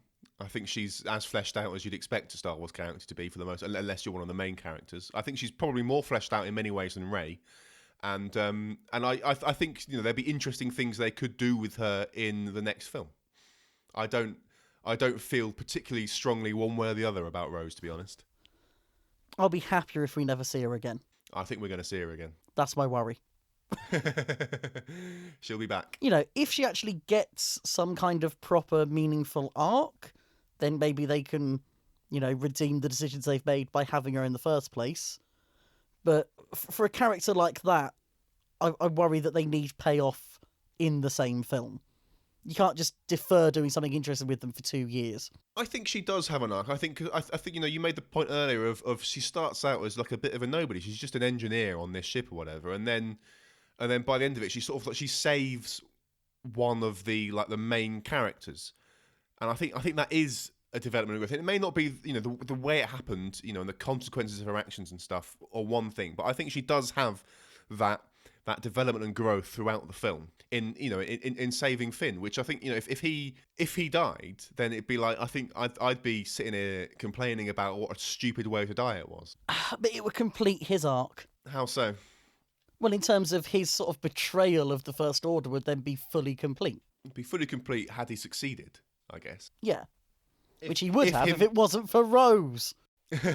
Would he, though? Would he have succeeded, or would he have been torched? It's, well, I mean, they as filmmakers would get to choose which of those things it would be. And if anything, if he died failing, that would fit more with the theme of this film. I wouldn't like it, but it would fit. I think it'd be too far. Like I said, I don't have particularly strong feelings about Rose. I think, you know, she was fine in this film. How did you feel about the visuals of that battle? Oh, what the redness and the salt and stuff. Because I absolutely loved that. I thought that was visually beautiful. I really like seeing these sort of ships in atmospheres doing different things. Like one of my favourite scenes in Force Awakens was the X-wings skirting the water. And you know, this is a similar idea, and it's also quite interesting just to see that the really old tech of like the skid things and stuff was quite funny. Yeah, I thought it was good. I think it was a very cinematic thing. I did think it looked good. It also again really fits in Star Wars terms of, you know, 13 obsolete machines go out and beat the massive set of bad guys. Well, not beat, but match. They don't beat. No, they don't beat. They don't get humiliated against them, you know? It's the plucky underdogs in their weird little sleds, almost doing the business. It's like, I don't think they do almost do the business. I think the only reason they survive is because Poe grew up. And that's a bad thing? Well, I'm not saying it's a bad thing. I'm just saying, you know, I don't think you can view that as sort of like classic Star Wars, the underdogs doing whatever it is they do. It's sort of like, I guess it's a success in a different way. I don't know, it's just, I don't know how to sort of word what I'm trying to say. That whole sort of like thing, I think it stands only to be both pretty and to sort of like give Poe that payoff at the end of it. And then that's sort of it. You know, they don't actually do anything to the First Order at all. They just lose a bunch of, you know, they lose a bunch more people. And then Poe goes, "This is a stupid idea. Everyone turn around." And then you get Rose saving Finn. It's that kind of plucky last stand that I think just fits with the character of the Resistance in general. I think it embodies the old Resistance and the old rebellion, and I think that's sort of the point. A lot of this film, I think, is trying to hammer into the audience that they want to do something different. Whether they do something different or not is another matter. But you know, I think you get a sense of, you know, forget everything you know about the rebellion and Jedi and all that kind of stuff. They're sort of like, you know, they keep saying it like, you know, forget the old or whatever, or like destroy the old things. I don't know, whatever it is that Kylo keeps saying. I think that's. Hang on, I have it written down. I'll have to find it. Let old things die. That's the one. Yeah. And I think that's sort of partly said to the characters, but I think a lot of this film is we're going to say things and they're for the audience. And we're not even going to try and hide it because subtlety is dead. Yeah. So I think there's a lot of that going on. Don't eat animals. Don't be an arms dealer. And don't ride horses. That arms dealer thing was quite interesting, I thought, of like, you know, showing a bit more of the, again, you know, grey area type things. I always think they're quite interesting. Sort of showing Finn, I guess, that, you know, these people, they deal to both sides. You know, this whole thing is kind of fake. I think that's, you know, I thought that was interesting. Again, it is, but it's been done very heavy-handedly. It's bad filmmaking. I thought you liked that. Very true. Again, this is one of those times where I slip out of that, I must say. So yeah, I am being hypocritical there. You're totally right. It's because, you know, you're Ryan, the world's most consistent man. Oh, we haven't had this conversation on air in a while, have we? I feel like we've both got our own little tagline things almost now. You got, Ryan, the most consistent person, and Sam, the software developer. Hey, at least yours isn't ironic. Do you want to talk about Luke force projecting himself across a universe? Or across a galaxy, maybe, might be a bit more fair to say. Okay, there are two ways of looking at this. One, holy hell, that was easy to see coming. If he hadn't appeared as his younger self, I may not have immediately seen what was going on. But as soon as they decided to, pound him with blasters and he was obviously still going to be there, that was the point where you went, yeah, he's not there. There was no reveal. I think we were all already on that. I think it sort of depends. So this is something that I didn't pick up as quickly as you, I don't think, then. So, like, he appeared and I was like, something's funny. And then I saw his lightsaber. It's like, something fishy is going on here. Because have people, like, done, like, the astral projection stuff before? I feel like Luke is the first time that's happened. It was like, maybe, did Luke... but I was sort of thinking, maybe Luke sort of died on his planet and then is like Force Ghost, has come back here as a Force Ghost, which we've seen. But like to have someone actively project themselves across the galaxy, I think that's new. So I didn't sort of like fully see it coming. It was like there's something fishy going on here. He doesn't look right, and he's got a lightsaber which I've just seen was snapped in two. And then obviously he gets a whole bunch of gets blasted out a bunch, which is quite good. I like the sort of the way that Kylo sort of dealt with that. It's like taking no chances. We're gonna hammer everything we have on that. Ruined, of course, by Hux saying, "Do you think you got him?" And then because insincerity is just the must. The funny thing that worked, like the thing that they did that was funny and that worked, was Luke brushing his shoulder. That was funny. Oh no, that was very Sterling Archer, hero cool under pressure. Cheesiness. Well, I thought that was funny. I didn't think the "Did you get him?" was quite as funny. And then you got the whole sort of like him, him and Kylo sort of like fighting in scare quotes at the end there. I thought that was all good. But also by that point, you've realised Luke isn't there. Something fishy is going on. And they did work very hard to try and make sure that everyone got that before it was revealed. Which seems like a weird thing to do when you want to have a big reveal, but they did it. So I'm sure they know what they were doing. They did such a great job with the rest of the film. I don't know. What would the big reveal have been? Well, the big reveal would have been cutting back to Luke on his own island. Yeah, but what would that tell you? Like, he's still alive? Okay. I mean, that's not... I think the big reveal was that he is a very powerful Jedi and he can project himself across a galaxy. And they didn't need to hide that right until the last minute for that to be a big reveal. I think there's room... Maybe I haven't thought this through enough to really put it as intelligent as I'd like to, but I feel like they could have run it as your usual showdown between two very powerful people and then ended it on a lightsaber going right through him and not doing any damage, and then do the cut. Because quite early in that fight, we have Kylo basically run his lightsaber straight through the middle of him and nothing happened. Did he run it through the middle or did he dodge? I thought Luke was like moving very quickly and I was like, he's moving awfully fast. Obviously it's because he's not there, so he can teleport effectively. There's one where he does a sort of really weird Matrix style limbo under the blade. And then I thought after that, it just went straight through him. Maybe I misread that. I mean, I've only watched it once. I think you sort of got a few shots of Kylo trying to hit Luke and failing. I think Luke dodged it every time. And then I think you did get the lightsaber go straight through him and then you cut to Luke is fine. I think, there was lots of hints in scare quotes about what was actually going on there. But it still didn't sort of like make it really explicit until after Kylo had thought he'd stabbed him. And then you do a cut to Luke somewhere else. And then he dies anyway. So I don't know. I think if there's any scene I need to rewatch it is that one. But I think going back to your original thing about is this new, it feels like a very logical extension of what we've seen Force users do before, which is communicating over long distances. He just happens to be doing it with a bigger audience. Yeah, I don't object to the fact that he Force projected himself across a galaxy. I don't think it's sort of like a bit, okay, there's another thing that the Force can do. But then that's something that's always the case in Star Wars. I think the first time ever that the Force was ever seen, I think you got like the mind tricks, and that was sort of it, really. And then at the beginning of Episode 5, you sort of see, oh man, he can manipulate things at a distance. He can pull the lightsaber out of the snow and cut himself down and stuff. And then you sort of see, you can do quite a lot of like Force movie stuff, and then you can do the lightning, and how cool is that? And so it's sort of like, you sort of keep seeing more and more of what it can do as you sort of like find increasingly powerful people that are using it. So I think that's fine. I'm sort of, it's kind of a logical extension of like Force Ghost type things and the communication over distance and stuff. It's sort of, it is what it is, and that's fine. I don't mind that particularly. And of course, the whole second act of this film has been based around the idea of force sexting between Rey and Kylo. So it's been very well established that this is a thing that they do. Even if you hadn't watched anything before, we've definitely seen that this is a thing that happens. And it's just an extension of it. It's Rey and Wide Boy. Oh wow. I mean, we needed some fresh and tasty memes. And we definitely got that.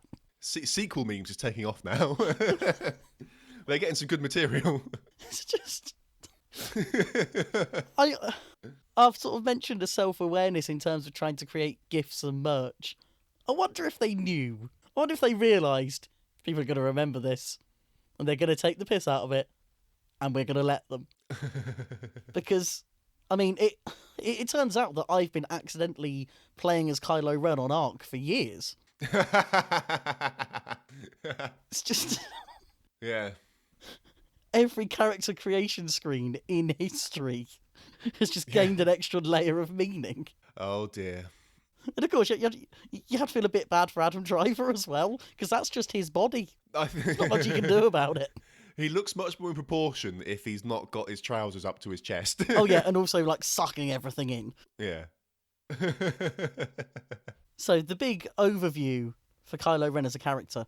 Dropping the mask, good. Dropping the shirt, bad. I think Kylo is probably the most interesting character in this. It's sort of like I think it's interesting that we've not spoken at all about Rey. There's a lot about Rey that I really don't like. She's a bit of a blank canvas as a character, which I think is going to change in the next film, so that's fine. But the acting is just, at this point, too bad. That's really funny. So my dad has commented after both films about Daisy's acting. It's never stood out to me. It's never been. I've never walked away from these films and gone, that was bad acting. It's just like, I just haven't. So I don't know what it is that doesn't stand out to me that does to other people. To be fair, she's good in the most important scenes. Intense scenes she does well. It's filler expositional scenes that she's really bad with. Think back to The Force Awakens, and I think it's her second speaking scene with BB-8. Now, admittedly, I understand it must be quite hard to act to a machine and not be getting a response. But her delivery of those lines... Actually, it sounds like bad ADR, so maybe it is bad ADR. But it's sort of, don't follow me, town is that way. There's just stress on every word. And she does that again in a few scenes here as well, where it's like listening to a child lying. I don't know, maybe that's an intentional choice to make her character seem childish in certain situations. Maybe I'm just not picking up what they're putting down. But there are multiple points in this film and The Force Awakens where her acting pulls me out of the scene. And yes, I like to rely on this thing of good Star Wars, bad filmmaking. Acting doesn't get a pass. And it isn't like the original trilogy had great acting. It was good enough. But good enough is good enough, hence the term. I think Daisy's, for the most part, is good enough. Like I said, I've never come away feeling like it was a problem in any way. So, it is what it is. I think it's interesting that she's still very much, in many ways, like an incidental character in this universe. There's like a lot of stuff happening that she's not involved in. Like, she wasn't involved in any of sort of like the main quest, if you will. She wasn't involved in the main storyline of this film particularly. She had her own thing that was entirely separate for basically the entire film, somewhere else in the galaxy. And that felt quite true of the other one as well, where it's like a bunch of stuff sort of happened to Rey, which she seemed to have very little agency in. And then it sort of happened again. And I sort of like, I hope that there's something that she does that happens in the next one in episode 9, but we shall have to see. I mean, who's left to be a strong lead character? Can't have Chewie as a lead character because you can't understand him. Han's gone, Leia's going to be gone, Luke's gone, Poe's still around, Finn's still around, but has kind of been incidental in this one. I feel like he's going to move further into the background. Rey has to be the lead character of the next film. I think it will be the three of them. I think they're setting themselves up for there won't be like one person that sort of saves the day. I think it's going to be the three of them doing whatever. And I suspect they'll be split up again. I suspect it will be three interleaving plot lines that culminate in something at the end. Just seems weird to not have your only remaining Force user as the main character. But she's not the only remaining Force user. There was that kid at the end that grabbed the broom. Don't. What? I have a thing for films going on longer than they need to and ending on a scene that is worse than ones that went before it. There are 5 or 6 better ending points I could pick out from this film. There always are any film I watch, but that's very... You see, normally I'd say that scene is there to set up a sequel.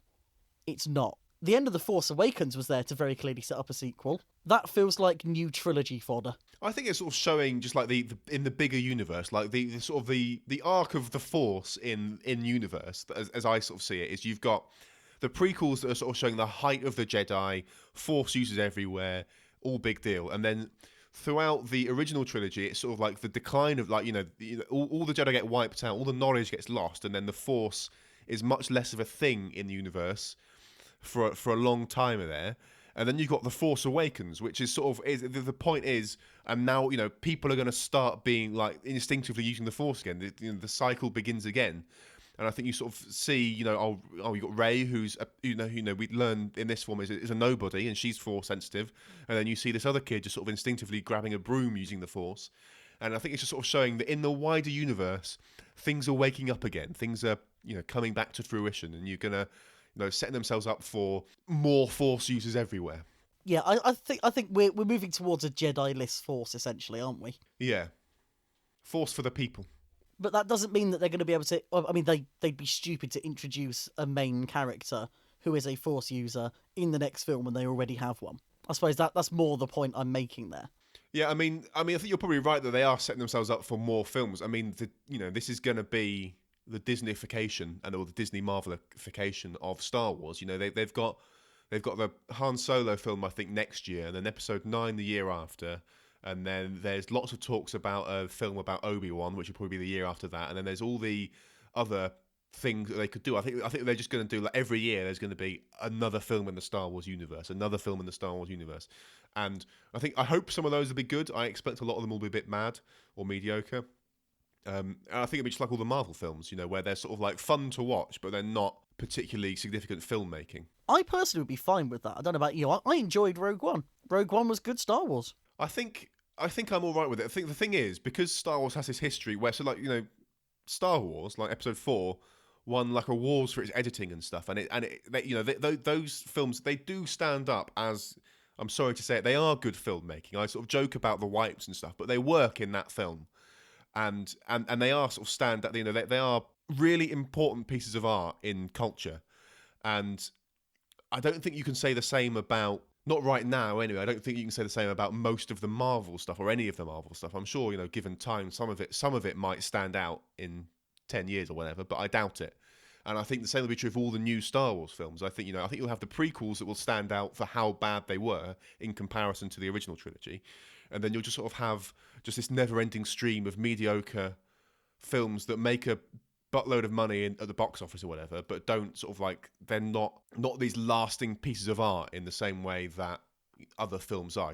Like Star Wars, or like other films, Shawshank Redemption or The Godfather, or Alien, that kind of thing, where these films that just last for a long time because they are spectacular in their own way.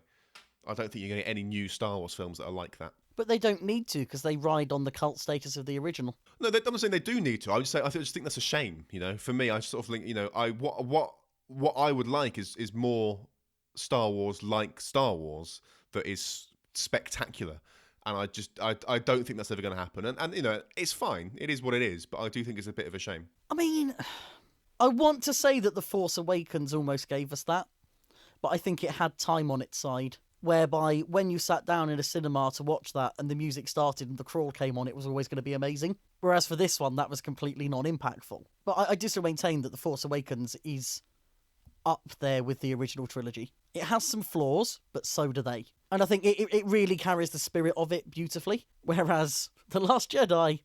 No. To your point about Rogue One, I have stronger feelings about Rogue One.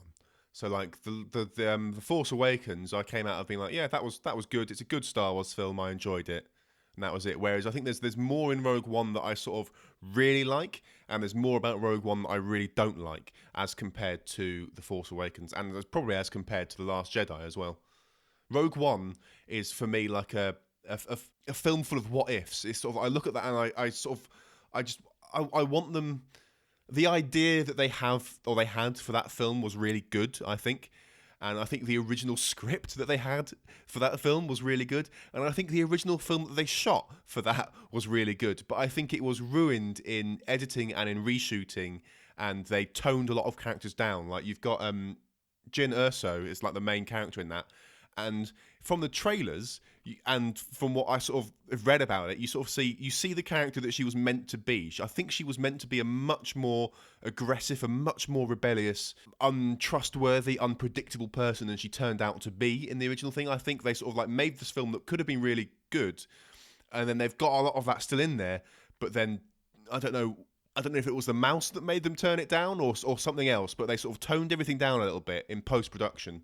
And it's like a film of what ifs and what could have beens, and I think you end up with weird continuities and weird decisions that have to be made because they can't refilm the entire thing. I think I gave Rogue One a pass on a lot of things because it was kind of almost an experiment as a Star Wars film, and I think I'm just happy that they tried it in the first place. And even though Jyn could have been better, I think she is a better lead than Rey. Yeah, she's a more memorable character, I think, than Rey has been so far. I hate to say the words strong female lead, but that's what they've gone with. That's what they've gone with for Rey, and they have failed. They've created a placeholder character. I don't know. I like Rey.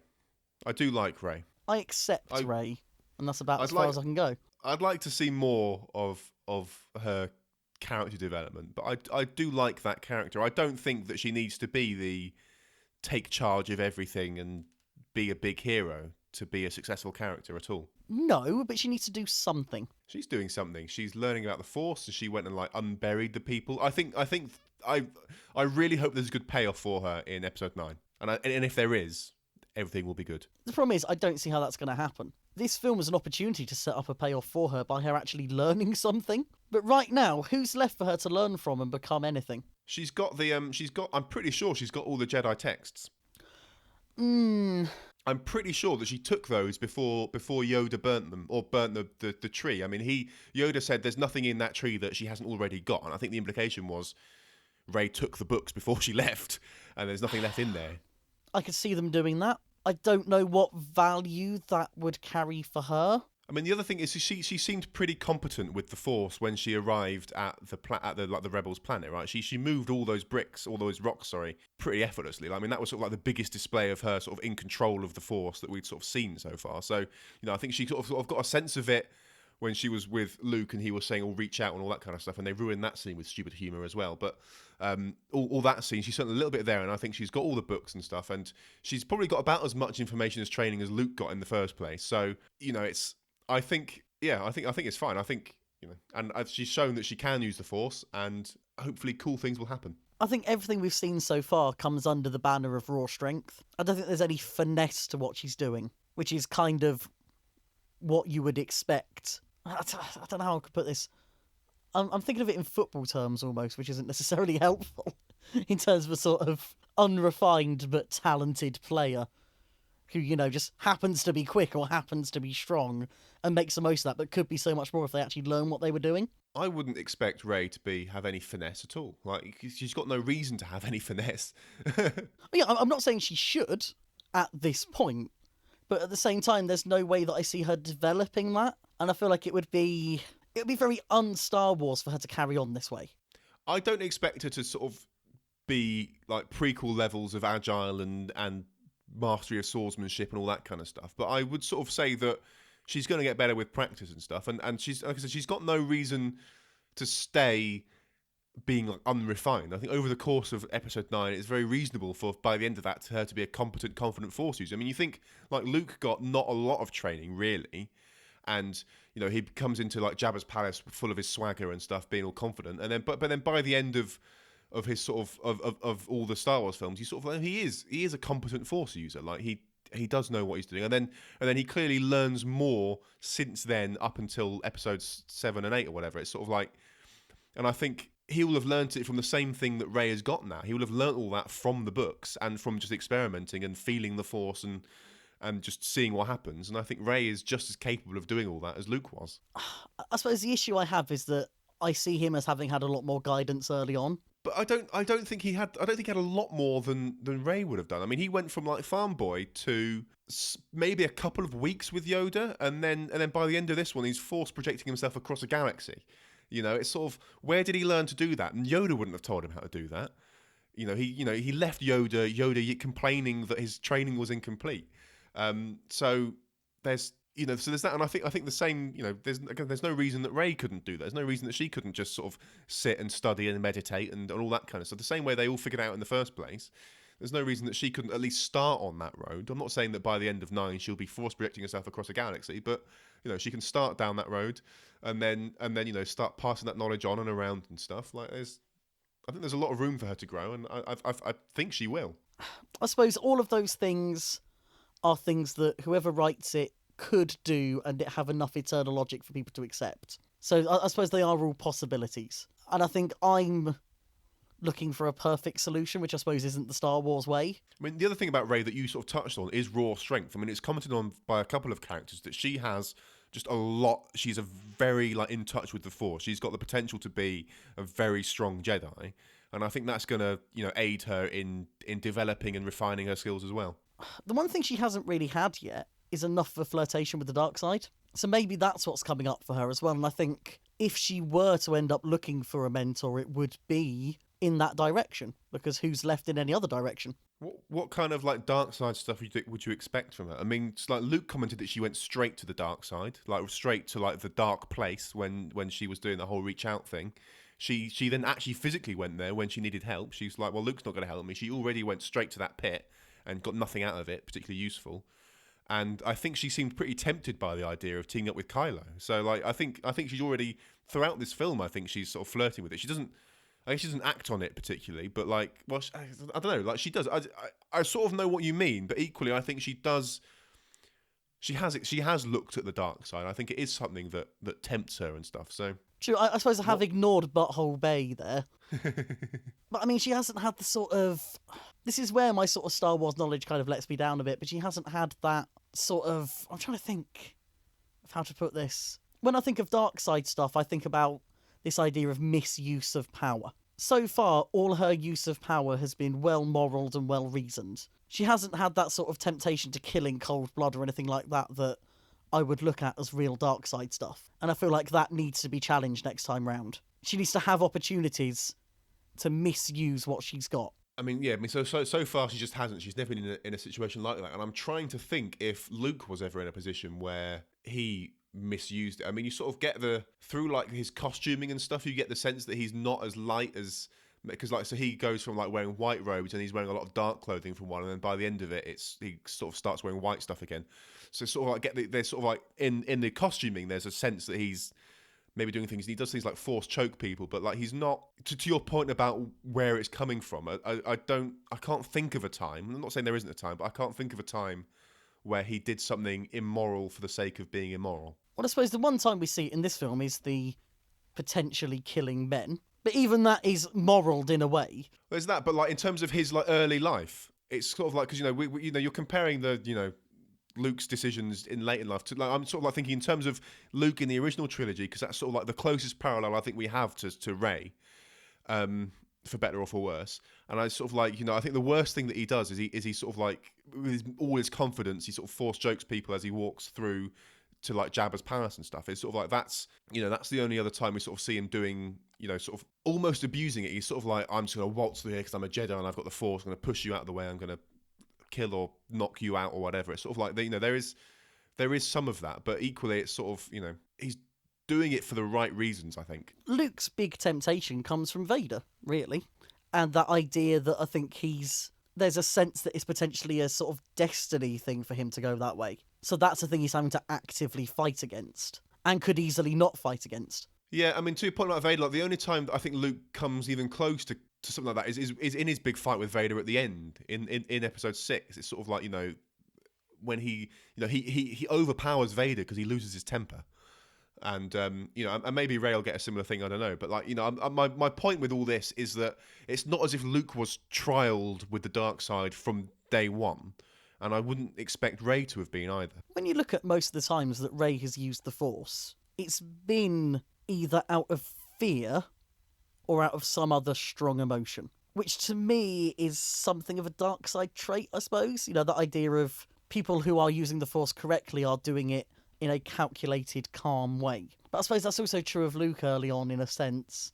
Although he's at least learning that's the wrong way to do it from Obi-Wan. I don't know. I don't think there's anything particularly unusual about Rey's journey here, other than the only thing I might say is it's a bit slower in film terms as compared to other things. But she got no training, so I think it's fine. I mean, she's gonna do stuff emotionally because that's all she's got at this point. And then, but again, by the end of this film, like, she is calmly and intentionally moving all the rocks out of the way. I don't remember that being a particularly calm scene in her, from her. Well, like, she's there and she's not wanting to move all these rocks, and she moves them and holds them all out of the way and stuff. Like, it's it's not like I'm going to arbitrarily move rocks, but it is like when she gets there, she makes smashing the rocks out of anger.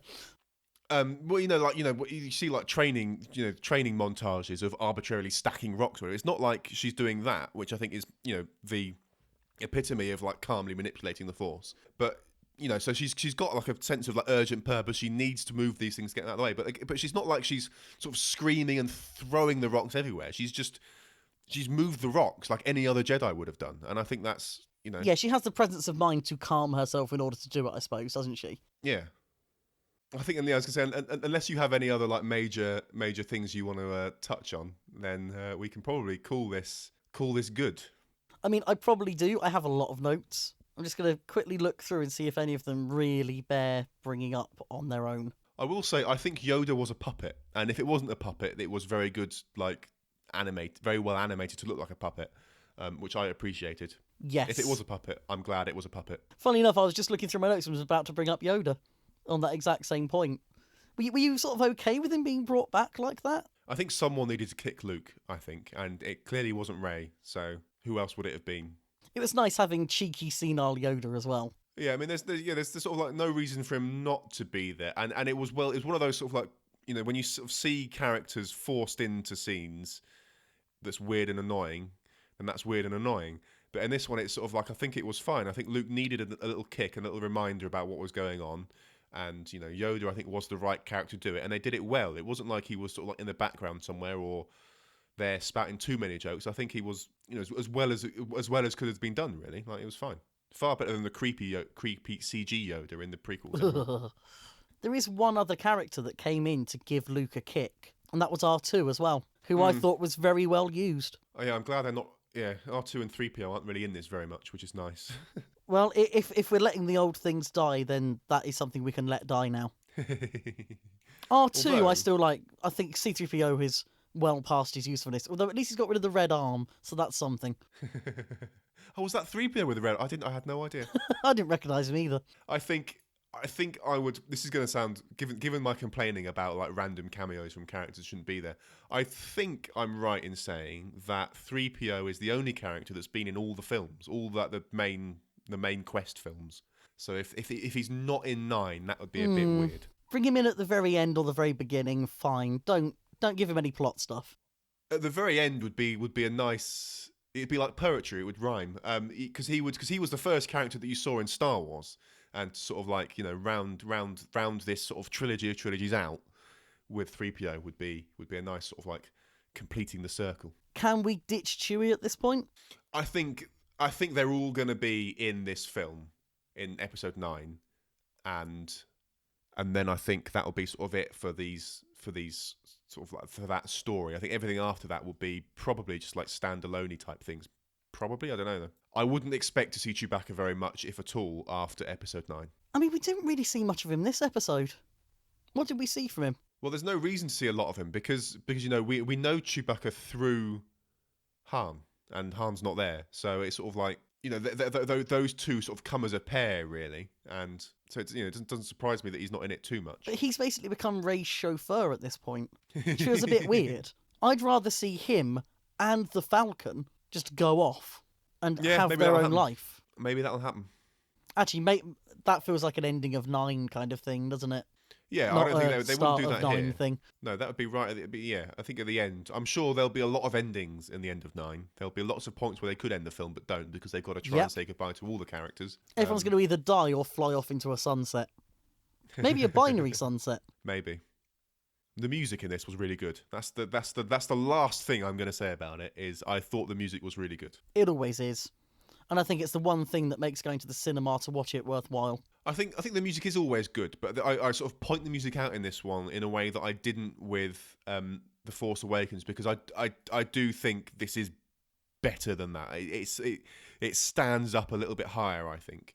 It's certainly in terms of like using the old themes, using like Leia's theme and Luke's theme and stuff, and using that at the right time to evoke the right things. I think they did that very well. I don't think I sort of have the tools to see it that deeply, but I can see that, yeah. I don't know why I've just done a completely useless comment on you saying an intelligent thing there. I'm sorry. I added nothing, like Rose. I think it's time to end. Do it. If you're still listening, you can find the show notes for this episode at spinnerproof.com/episodes/20. And me saying Spinnerproof reminds me this is a podcast about combat robots. We saved combat robotics. We did. In this episode, we saved combat robotics, briefly discussed the engineering of SpaceX, and then talked a little bit about Star Wars at the end there. Droids are robots, right? That counts. Yes, you can find the show notes there, and there'll be links to the stuff we've talked about. I expect they'll be very short, unless Ryan does a lot of editorial notes, who knows. And you can also find us on Twitter at Spinnerproof, where you can tweet us your favourite moment from any Star Wars film, apart from the prequels. Or expanded universe. No one cares. No, expanded universe is fine, just the prequels. Don't talk to me about them. What, those really well-made films? You're dead to me.